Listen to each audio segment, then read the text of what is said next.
প্রিয় দর্শক, আমার মতো বেগুন চাষ করার জন্য যারা পরিকল্পনা করে রেখেছেন তাদের উদ্দেশ্যে আমি বলতে চাই, শুধু গাছ লাগায় রাখলে আপনারা ফল কখনো কোনোদিন খেতে পারবেন না।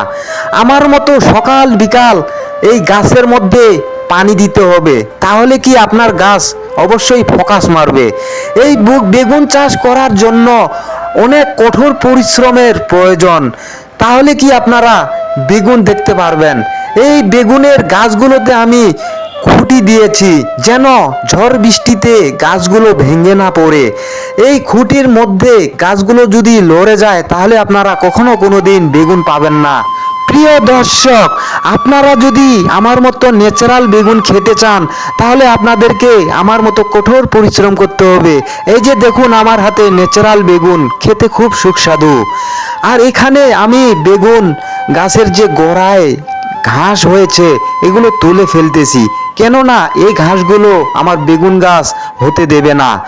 আর আপনারা এই যে বেগুন চাষ করবেন কখনো ইউরিয়া সার, ফসফেট, কীটনাশক মারবেন না, তাহলে কি আপনারা ন্যাচারাল বেগুন খেতে পারবেন না। আপনারা ভালোভাবে পরিচর্যা করুন, তাহলে অবশ্যই আপনারা আমার মতো ন্যাচারাল বেগুন খেতে পারবেন। সবাই এই ভিডিওটা শেয়ার, লাইক, কমেন্ট করে একে অপরকে দেখার সুযোগ করে দিবেন বন্ধুরা।